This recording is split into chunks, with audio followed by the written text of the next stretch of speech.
El gobierno mundial es actualmente considerado por la mayoría de las personas que siguen la historia de One Piece como su villano final. Esto por múltiples razones, siendo una de ellas el hecho de que es una organización extremadamente numerosa, cosa que hace que sus integrantes varíen mucho en los lugares donde se sitúan en las escalas generales de poder de la obra. Es por esta razón que tenemos a algunos de ellos que son nivel oficiales de Yonkou y otros con poderes de Dios, cosa que me llevó a hacer este video, en donde les organizaré desde los integrantes más débiles hasta el más poderoso de esta organización. ¿Por qué razón Imu será el personaje más poderoso de la historia de One Piece? ¿Qué niveles de poder tienen los miembros del Gorosei? ¿Y dónde se ubican los caballeros divinos? Descubre todo esto y más ya mismo, así que no le demos más vueltas a esta intro y empecemos.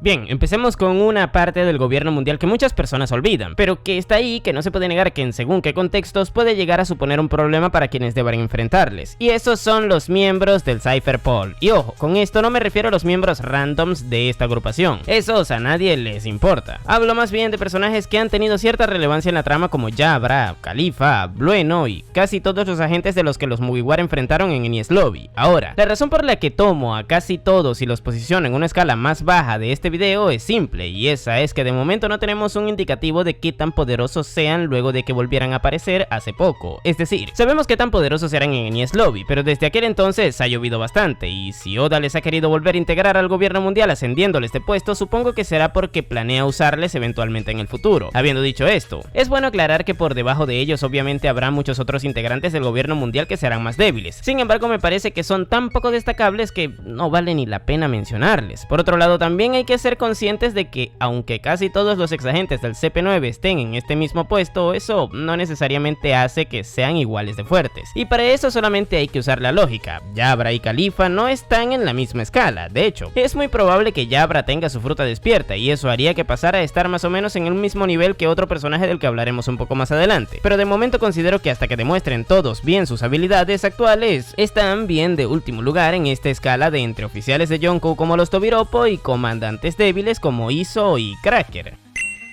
Bien, ahora escalemos un poco más, puesto que el siguiente personaje del que hablaremos es Kaku, el narizón amigo de Rob Lucci, que fue junto a él y a Stussy y a Egghead. Cabe aclarar que no hablaré de Stussy porque ya no forma parte del gobierno, pero bueno, en el caso de Kaku, a este le diferencia del resto de los agentes de su antiguo grupo el hecho de tener su fruta despierta. Como todos sabrán, él es el usuario de la Zoan de la jirafa, y el poder despertar sus habilidades le otorga un bonus de resistencia y poder físico brutal. Esto es algo que es bastante positivo para la actualidad porque la obra está enfocándose mucho en este tipo de habilidades, y si a esto le sumamos que el tipo es bastante bueno con el Rokushiki, nos queda un personaje bastante completo en cuanto a recursos dentro del terreno de batalla. Ahora, bien es cierto que Kaku no demostró mucho en el arco de la Isla del Futuro, pero esto se debe a que Zoro no le dejó hacer prácticamente nada, y aunque esto podría indicarnos que el espadachín peliverde es muy superior a él, cosa que en efecto es así, no tiene por qué reflejar también que el narizón sea débil. De hecho, yo creo que se encuentra en una escala de comandantes intermedios como Jack, Queen o incluso Smoothie, pero claro, al tener a Zoro o a Sanji al frente de estos, evidentemente hace que parezcan poca cosa. Pero ahora nos toca complicarnos un poco más, puesto que el siguiente personaje del que hablaremos es uno que tiene mucho tiempo sin aparecer, que probablemente no vuelva a ser usado por el autor, pero que tiene un poder bastante destacable, y ese no es otro que Magellan, el antiguo jefe de la prisión de Impel Down, misma que es parte del sistema judicial y penitenciario del gobierno mundial, cosa que le hace a él como trabajador del lugar ser otro integrante de esta organización. Pero bueno, el caso de Magellan es complejo debido a que lo que hemos visto de su poder se demostró en una etapa un tanto difusa de las escalas de poder de la obra. Para nadie es un secreto que el arco de Marineford tiene varias incongruencias referentes a lo que debería haber hecho o no según qué personajes que participaron en esa guerra, al menos por lo que en teoría eran sus respectivos poderes, y algo parecido ocurre en Impel Down, donde no se sabe hasta qué punto se estuvo nerfeando a Magellan, el usuario de la paramecia del veneno, para que este no se papeara tanto a Luffy como al resto de prisioneros que intentaron escapar. Tanto es así que incluso puede que fuera nerfeado por el propio autor para que no eliminara también a Barba Negra, a quien derrotó junto a su banda sin prácticamente ningún esfuerzo, y recordemos que ese Teach venía de ganarle a Ace en un 1 vs 1, por lo que mínimo Magellan debería de estar en un puesto de primer comandante de Yonkou como King o Katakuri, solamente con lo visto en aquel entonces. Recordemos que era capaz de transformarse en un monstruo venenoso gigantesco capaz de corroer casi todo con su veneno, y eso créanme que es muy difícil de enfrentar. Ojalá Oda lo vuelva a usar más adelante porque tiene mucho potencial de dejarnos peleas interesantísimas. Pero pasemos a otro personaje mucho más polémico, y ese es Rob Lucci, quien generó mucho malestar en el fandom tras su regreso a Egghead. Sin embargo, gracias a haberle visto de nuevo con su despertar, dejó relativamente bien parado al gobierno mundial. Bien es cierto que Luffy se lo papeó sin mucho esfuerzo. Sin embargo, tras esto y luchar contra Zoro durante un buen periodo de tiempo, nos dejó bien en claro que estaba más o menos en una escala de poder de primeros comandantes de Yonkou. Esto porque básicamente Zoro entró en esa escala tras haber derrotado a King en Wano, pero bueno, la razón por la que Lucci aumentó tanto de poder respecto a la última vez que le vimos en Enies Lobby se debe a que ahora despertó su fruta y supongo que continuó entrenando por su cuenta. Esto hizo que ahora fuera mucho más resistente, rápido, fuerte y diestro con su estilo de combate. Todos estos factores hacen que a día de hoy pueda codearse con tipos como Katakuri o King. Dicho lo cual, yo personalmente considero que Lucci no tendría por qué ser más poderoso que Magellan. Sin embargo, como a ese tipo no lo hemos visto más y como su nivel de poder no está tan claro, pues al final decidí dejarlo por debajo hasta que todo eso que creo se nos muestre en el manga. Por otro lado, es un hecho evidente que el límite de poder de Lucci se encuentra en el nivel que actualmente tienen tanto Sanji como Zoro, ya que por su parte ambos podrían derrotarlo en 1 vs 1. Bueno, de hecho, Zoro lo hizo. Y esto, quieran o no, nos sirve para hacernos una idea de dónde se encuentra en las escalas generales de la obra. Pero ahora pasemos a hablar de un personaje histórico en la obra, el cual si bien es cierto que no ha tenido nunca una participación activa en la trama peleando, debemos dar por hecho de que poderoso es, o mejor dicho, fue, porque ya está viejo. Ese es el comandante en jefe del gobierno mundial Kong, un tipo que a muchos les puede parecer desconocido, pero que dentro de la historia tiene bastante relevancia, porque es quien está por encima del puesto de almirante de flota de la marina, cosa que se vio cuando Sengoku renunció al puesto tras Marineford. Y bueno, resulta que Kong antiguamente ocupó el puesto de Sengoku antes de ser ascendido a trabajar directamente con el gobierno mundial, y como ya sabemos de sobra, quienes llegan a ese puesto de la marina débiles precisamente no son. Sengoku era respetado por Roger, y a día de hoy Akai no es uno de los personajes más poderosos de la actualidad, por lo que Kong en su momento debió haber tenido un poder cercano al de ellos. Evidentemente hoy día este tendría que haber mermado por el pasar de los años, ya que es incluso mayor que Garp, quien también está sufriendo de lo mismo, por lo que obviamente no es tan poderoso como lo fue en su prime. Sin embargo, con el poder que debería quedarle, puede que a día de hoy esté por encima de Lucci. De hecho, es su jefe y aplicando la lógica del shonen, si está por encima suyo en jerarquía, es muy posible que también lo esté en las escalas de poder. Por esta razón considero que Kong estaría en una escala muy alta de los primeros comandantes de Yonkou, quizás compartiendo puesto con gente como Marco el Fénix, Sanji o Zoro, aunque no afirmaría contundentemente esto, porque ni siquiera sabemos qué poder tiene o cómo pelea.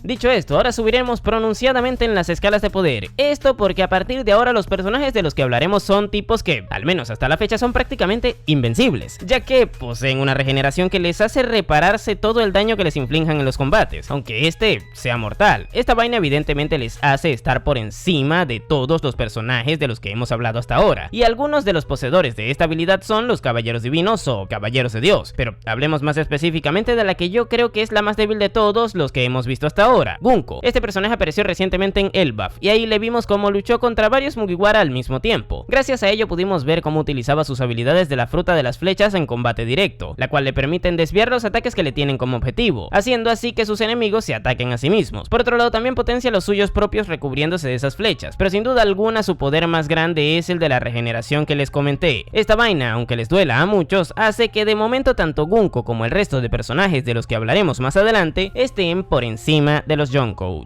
¿Qué? Ya que de momento no se conoce cómo derrotarles. Solamente el poder del Joy Boy, quien evidentemente es superior a los Yonkou, pudo neutralizar a varios usuarios de dicha habilidad, y esto hace que cualquiera que esté por debajo del Joy Boy la tenga bastante difícil para enfrentarles. Ojo, más adelante seguro que se revelará la debilidad de este poder, y seguramente con esto se nos demostrará que muchos otros personajes como Shanks, Mihawk o Akainu siempre pudieron derrotarles porque la poseen, pero hasta que eso no ocurra, muchos deben asumir que si nos regimos por hechos, los caballeros divinos están por encima momentáneamente simplemente porque son aparentemente invencibles.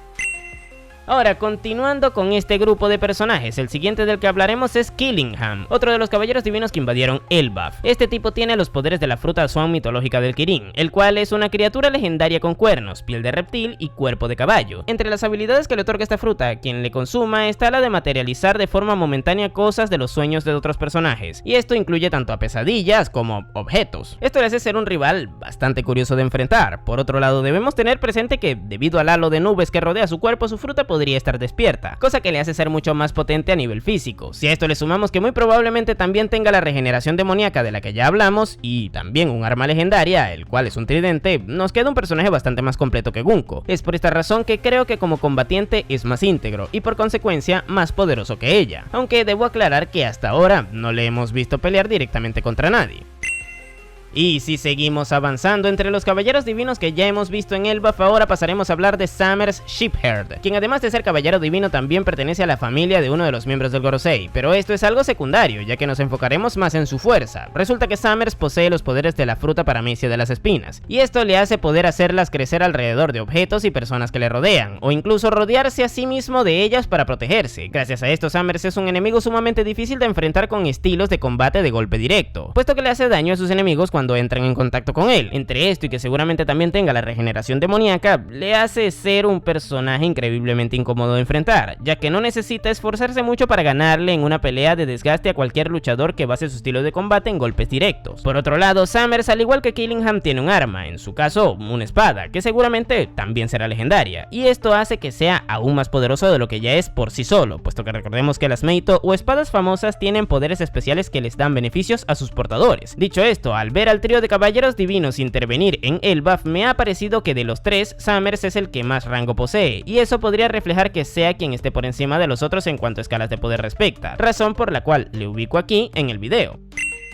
Pero subamos una tier de poder, puesto que ahora hablaremos de la máxima autoridad en el mundo de One Piece, al menos de cara al público, y ese es el Gorosei, o Consejo de los Cinco Ancianos. Estos, como su nombre indica, son un grupo de viejos que se encargan de controlar el mundo, pero que secretamente sirven a Imu, quien gobierna todo desde las sombras. Ahora, la cuestión aquí es que gracias a que son sus subordinados directos, poseen habilidades extremadamente poderosas. Más allá de la regeneración demoníaca, también se pueden transformar en monstruos con habilidades especiales que les hacen ser sumamente peligrosos en combate. Como dato curioso, dichas transformaciones no se vinculan a swans mitológicas particulares, cosa que hace que su poder sea aún más misterioso de lo que ya es. Pero bueno, el primer personaje que inaugura esta tier es el difunto Jay García Saturn, quien luego del incidente de Egghead fue liquidado por el propio Imu, pero a pesar de que ya no esté vivo, este nos sirve como buen punto de partida para iniciar esta tier, ya que aunque este podía hacer cosas increíbles como transformarse en una araña buey que disparaba veneno explosivo por la boca, que corroía casi todo lo que entraba en contacto con sus patas, que tenía una habilidad que le permitía golpear con la mirada a sus enemigos desde la distancia y que suprimía a quienes le rodeaban con su presencia, era extremadamente ineficiente en combate. Prueba de ello es que a pesar de que tenía todos estos poderes que en combo serían mortales, este no liquidó a nadie en el arco más allá de a Vegapunk, que era un viejo que ya de por sí se estaba muriendo solo. De hecho, todos los demás se fueron sin heridas destacables, cosa que me hace pensar que Saturn era un tipo sumamente peligroso, sí, pero que no era capaz de usar de buena manera su poder. Vamos, es como darle una pistola a alguien que no tiene dedos. Pero bueno, es por esta razón que considero que es el más débil de todos los miembros del Gorosei, por lo que lo posiciono en el último lugar de esta escala.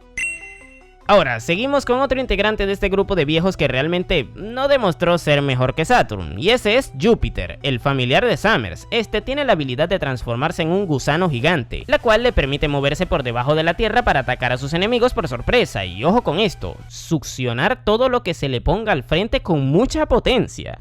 ¡Qué buen servicio! Básicamente eso es todo lo que hace, excavar y chupar. Debido a esto no tuvo una participación tan destacable en el arco de Egghead luego de que fuera invocado por Saturn como refuerzo. Ahora, bien es cierto que si comparamos sus habilidades con la de Saturn, Júpiter se queda muy por detrás, pero debido a que Saturn fue extremadamente idiota durante el arco y a que este ya estiró la pata, a mí personalmente me gustaría apostar porque el gusano chupones locos demostrará mejores habilidades más adelante, así como también ser más eficiente en combate que su difunto ex compañero, cosa que seamos realistas, tampoco es que sea tan difícil. Por esta razón creo que acabará estando por encima suyo.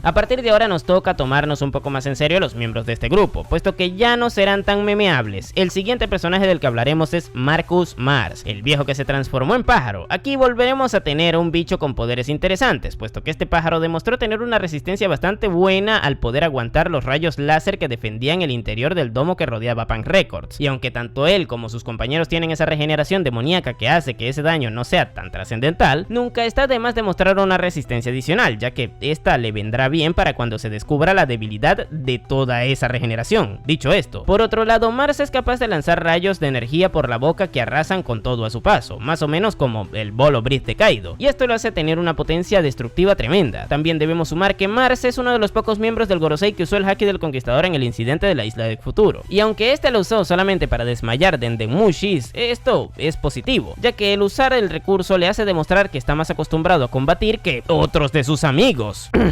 Pero bueno, entre que Mars tiene una buena defensa, la regeneración demoníaca que posee, buenas capacidades destructivas, ser asiduo a usar el Haki y que es el miembro del grupo con mejor movilidad porque vuela, queda como un combatiente bastante íntegro, por lo que a pesar de que fuera mandado a volar como miembro del equipo Rocket por Luffy durante el conflicto, considero que no tuvo una actuación mala a rasgos generales en el arco, y eso le hace aparentemente más poderoso que sus compañeros anteriormente mencionados.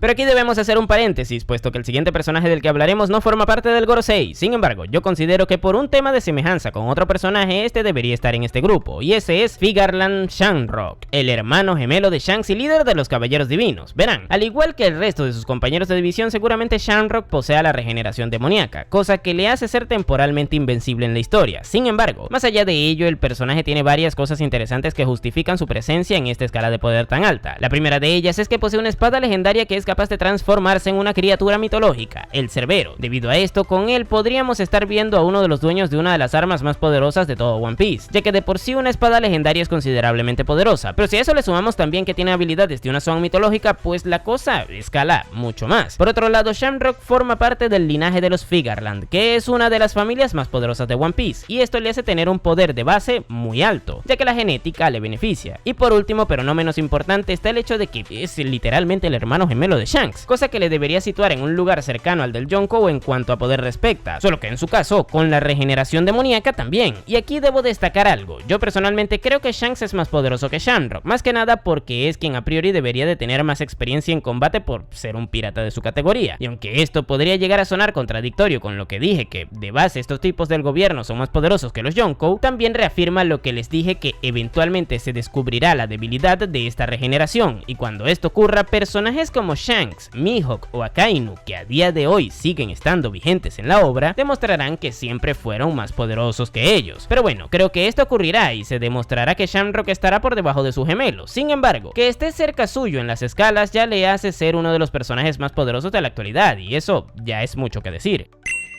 Pero continuando con los miembros del Gorosei, existen dos personajes con los que elijo seguir teniéndoles fe a pesar de su mal rendimiento como grupo en Egghead, y uno de ellos es Nusjuro, el viejo Calvin Klein que se transformaba en caballero esquelético. Este tipo, como ya les dije, puede tomar la apariencia de un caballo espectral y también la forma híbrida de un centauro con estas mismas características. Lastimosamente no puede ponerse cabello, pero bueno, en cualquiera de estos casos dichas condiciones le otorgan un aumento de velocidad extremadamente grande, ya saben, porque al no tener cabello es mucho más aerodinámico. Pero ya, hablando en serio, esta vaina le hace ser bastante peligroso, puesto que por otro lado tiene una potencia ofensiva brutal demostrada cuando cortó por la mitad a todo al Labo Face de Egghead. Sumado a esto, también hay que tener presente que Nusjuro empuña la Shodai Kitetsu, la primera mano del demonio, espada legendaria que es una de las Meito más poderosas de la obra. A través de esto se nos indica que como espadachín es extremadamente diestro. Entre esta vaina y su posición de máxima autoridad, creo que debería tener un nivel más o menos semejante al de Mihawk, quien a día de hoy es considerado como el mejor espadachín del mundo. Y verán, yo personalmente creo que Dracul Mihawk será más poderoso que él, por algo tiene ese título. Sin embargo, creo que Nusjuro se encuentra en una escala un tanto por debajo de la de él, cosa que ya le hace ser extremadamente poderoso. Ahora, más allá de que ustedes o yo decidamos posicionar a este viejo pelado por encima o por debajo de Mihawk, creo que su nivel de poder estará por esa misma escala. Ahora, si hablamos de su nivel de calvicie, evidentemente está muy por encima. Pero bueno, y al asumir que Mihawk está más o menos al mismo nivel de Shanks, hace que por lógica Nusjuro esté por encima de Shamrock, quien debería estar por debajo de su hermano pelirrojo. Sí, sé que esto es un poco complejo de entender, pero les explico rápidamente. Shamrock está por debajo de Shanks. Luego tenemos a Nusjuro, que según yo está por debajo de Mihawk. Y luego tendríamos a Mihawk y a Shanks, que los pueden posicionar como a ustedes les venga en gana, porque en ese debate yo no me voy a meter. Pero pasemos del terreno hipotético a lo demostrable, puesto que ahora hablaremos de Warcuri, el que indiscutiblemente es el personaje más resistente de One Piece hasta ahora según lo visto. Esto porque más allá de su regeneración demoníaca también posee las capacidades de aguantar ataques como los de Luffy usando su despertar y haki avanzado sin inmutarse. De hecho, al colisionar ambos, quien salió herido fue el sombrero de paja, cosa que demuestra que las capacidades de tanquear de Warcuri simplemente están a un nivel bastante por encima que las de Kaido, ya que este último sí que se veía bastante afectado por esos mismos golpes que le pegaba a Luffy. Por otro lado, Warcuri, al igual que Mars, ha sido de los pocos que demostró usar el haki del conquistador, siendo su caso el de emplearlo para potenciar un rugido con el que atacó a sus enemigos. Warcuri, de todos los miembros del Gorosei que fueron a Egghead, fue el que menos humillado salió, y eso hace que a día de hoy, más allá del tema de que demostró estar por encima de sus compañeros por sus actos, también lo reafirmó por el respeto que mantuvo tras la mala intervención que tuvieron como conjunto en la Isla del Futuro, por lo que según yo, de entre todos ellos, él es el más poderoso. Pero ahora entremos al terreno especulativo, puesto que el siguiente personaje del que hablaremos es uno que no lleva mucho tiempo de haber sido introducido en la historia, y ese no es otro que Figarland Garling, el padre de Shanks, antiguo líder supremo de los Caballeros Divinos y actual miembro del Gorosei. Con este tipo sucede una cosa, y esa es que tiene absolutamente todo para ser uno de los personajes más poderosos de One Piece. Pero eso se los iré explicando punto por punto. El primero de estos es que es el padre de uno de los personajes más influyentes de la historia, cosa que le asegura tener mucha relevancia si tenemos en cuenta el puesto que actualmente tiene, y esto es algo que sí o sí se reflejará en su poder. Otro punto es que tenemos el caso de que genéticamente está bendecido por ser de una de las familias más poderosas de One Piece, los Figarland. Por otro lado, históricamente existen indicios de que ya desde God Valley este tipo podría haber tenido un poder semejante al de otros personajes que también participaron ahí, como Roger, Shirohige o Garp, ya que estuvo presente en ese incidente luchando contra los piratas, sobrevivió y puede que haya sido él quien le haya hecho una de las cicatrices más destacables a Shirohige. Esto según una teoría que ya hemos comentado previamente en el canal. Luego está el caso de que dicho poder se mantuvo tras el pasar de los años, ya que recordemos que hasta hace no mucho era el líder supremo de los Caballeros Divinos, cosa que indicaba que era el más poderoso de todos ellos, y no conforme con esto, luego tenemos lo de que posiblemente recibió un power up al ser ascendido a miembro del Gorosei. Esto porque siempre que esta situación ocurre en los shonens de peleas, dichos personajes reciben un aumento de poder que va de la mano con el nuevo puesto que ocupan. Y si todo esto no fuera poco, también tenemos el hecho de que es el único miembro del Gorosei que tiene un registro intachable de fallos como integrante del grupo, cosa que le hace ser mucho más respetado por el público en general, ya que básicamente no ha sido ridiculizado hasta ahora como el resto. Gracias a todo esto apuesto porque Garling sea el miembro más poderoso del grupo, y eso le haría estar en el top 5 de los personajes más poderosos de la actualidad. Pero hablando del top de los personajes más poderosos de la actualidad, creo que indiscutiblemente quien estará por encima de absolutamente todos no es otro que Imu, ya que él ocupa el puesto de villano final de la obra, es quien controla todo desde las sombras y aparentemente es quien también le otorga la inmortalidad a los miembros del Gorosei, ya que vimos que luego de extraerle un humo negro a Saturn de su cuerpo, este envejeció hasta convertirse en un cadáver, cosa que le llevó a estirar la pata. Pero más allá de esto, lo más seguro es que este personaje sepa todos los secretos de su mundo, los mismos que le permitirán seguramente llevar el nivel de control de todas sus habilidades al máximo. Es decir, si es un usuario de fruta, seguramente será el mejor visto hasta ahora, y lo mismo sucede con el haki. Aparte, es muy posible que Imu posea un sistema de poder exclusivo de él, esto porque es común que en los shonens cuando llegan a su final los autores rompen totalmente las escalas dándole los poderes más grandes a sus villanos, por lo que no debemos dudar de que hoy por hoy Imu es el ser más poderoso del planeta en donde se desarrolla esta historia. Y bueno gente, estos fueron todos los integrantes interesantes del gobierno, puede que me haya saltado alguno, de ser ese el caso déjenmelo en los comentarios, así como también sus opiniones al respecto del video en general. Recuerden que de momento muchos de estos personajes tienen poca información disponible, por lo que la posición de los mismos podría cambiar a medida que conozcamos más cosas de ellos. Pero en fin, por aquí les estaré dejando otro video que hice de los niveles de poder de todos los comandantes de Yonkou, viéndolo me apoyan un montón. Y ahora sí, sin nada más que decir, tú puedes llamarme Napo y nos vemos en el siguiente video.